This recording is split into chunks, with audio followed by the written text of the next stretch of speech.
Hi, this is Matt with AppliancePartsPros.com. In this video, we're going to show you how to troubleshoot the top 5 reasons why your washing machine won't open.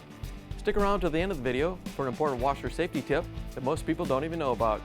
But before we begin, we're going to make sure the appliance is unplugged or the circuit breakers are off so there's no chance of electrocution. Also make sure you turn off your hot and cold water supplies. If you have a front load washer, the first thing we need to check is the door handle. It's what you pull on to open the door. There are many different styles of door handles. They're usually made out of plastic. They're located on either side of the washer door.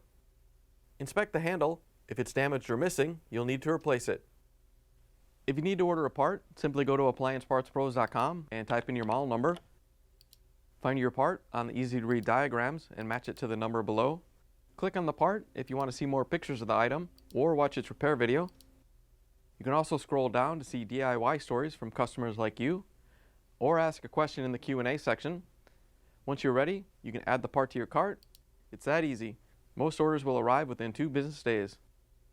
Now we're going to check the door latch assembly. It's a safety device that tells the washer if the door is closed and locks it during the cycle. Door latch assemblies come in many different styles. Whether you have a front loader or a top loader, if it's failed or damaged, the latch won't release and you won't be able to open the washer lid or door. On front loaders, they're located behind the front panel, and on top loaders, they're located underneath the washer top. If your front load washer door won't open and you think that the latch is stuck, you can release it manually. Most latches have a manual release that you can reach in and open the door with. You'll have to either remove the access panel or the top panel, then reach in to pull the release.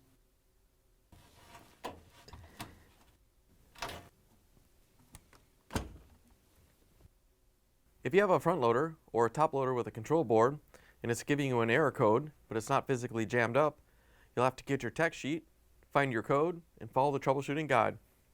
For example, our guide tells us to test the lock solenoid for ohms. Our meter automatically detects whatever ohms are coming in, but you may need to set your meter to read the proper ohm level. Unplug the wiring harness from the main control board.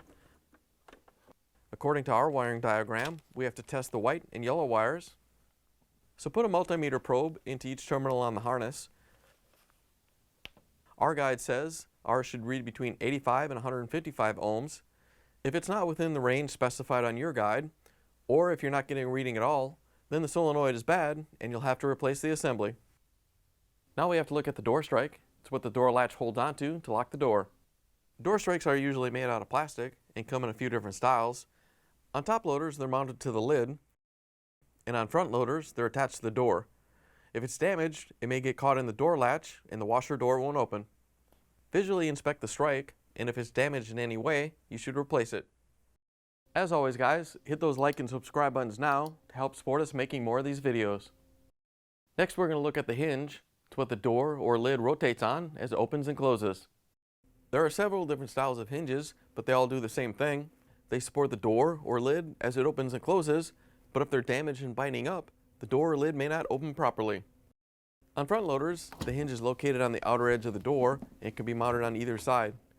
Top loaders usually have 2 attached to the rear corners of the lid. If the hinge is damaged and preventing the door or lid from opening, you'll need to replace it. Last thing to look at is the main control board. It controls the functions of the washer after you make your selections. The main control board receives input from the user interface control board and collects information from sensors, switches, and other controls. It times and initiates the cycles and monitors the functions of the washer. If your washer door or lid won't open, it could be that the board has failed. On front loaders, they're usually located inside the control panel or underneath the washer top, and on top loaders, they're located inside the console. It's unusual for the board to fail this way, but if you've checked everything else and the door latch assembly diagnostic passed, the troubleshooting guide usually recommends that you replace the main control board. Now here's that safety tip we promised you earlier. Washing machine fill hose inspection is often overlooked by most people. If your fill hose bursts, it can cause severe water damage to your home. A fill hose can flood your home with up to 500 gallons of water per hour, so it's important to inspect them regularly. Make sure to check the entire hose for any signs of bulging or leaking. Also make sure the fittings aren't corroded.